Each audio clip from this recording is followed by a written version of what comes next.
And now from Iran, we bring you the story of the two Nazanins. Both born in Iran, one got out, moved to Canada with her family, and went on to become Miss Canada. She's now launching a singing career. And this Nazanin has worked tirelessly around the globe, there she is, to help people in need. So when she became aware that there was another woman, Nazanin, home in Iran, she moved to action. Nazin Fatehi is a 19-year-old who is in prison and sentenced to death by hanging. Her crime, stabbing a man to death whom she believed was about to rape her. Now, in Iran, if a woman allows, as they put it, herself to be raped, she gets 100 lashes. If she is married, she is likely to be sentenced to death by stoning. This is the voice of Nazanin as she calls her mother from prison.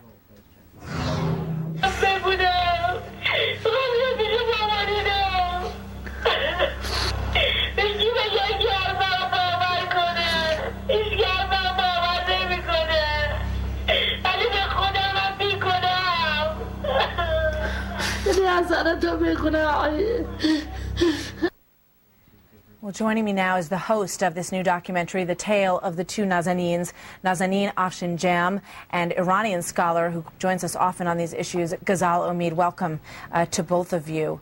Nazanin, let me start with you, if I may. I know you're very familiar with this story, but what goes through your mind when you listen to her voice from prison on that tape?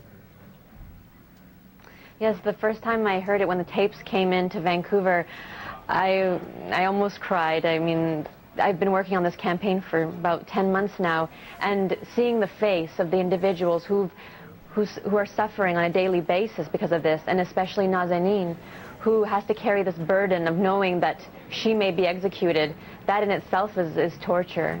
Can you give us, in a very short version, what happened, what she says happened to her that night? Yes, she was in a park with her 15-year-old niece when three men attempted to rape them. And out of self-defense, she stabbed one of the men, who later died in hospital. And as a result, she was sentenced to death by hanging.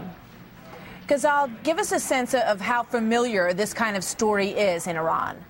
Unfortunately, this is very familiar to me because a lot of women have faced what she has. I'm very, very happy that Nazin Afshin Jam, a good friend of mine, a very wonderful activist, has picked up this cause, and I'm hoping that Nazin Fatehi's life would be spared. But unfortunately, this is the life for many women in Iran, and I hope that with this case, we will be able to stop. And in fact, we have a protest organized tomorrow at 4 p.m. in front of Iranian embassy or consulate in Washington, D.C. that I invite everybody to join, everybody, non-Iranian or Iranian. And this is our time to say to the government of Iran, enough is enough, and you need to stop this. You need to release her immediately. Nazanin, I know that you've helped her secure one of the best attorneys in Iran. There's been a big petition that has been out there as well. How likely is it that you think you'll be able to save her from a hanging death? Well, due to the international pressure, 260,000 signatures on the petition, UN pressure, Amnesty International, Canadian Parliament, European Union, all these bodies combined, on June 1st, the judiciary in Iran granted a stay of execution in order to retrial.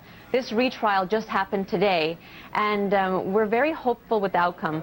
We don't have the full verdict. That's going to be announced probably in the next few days, written consent. But those that were in the courtroom said that it's looking good.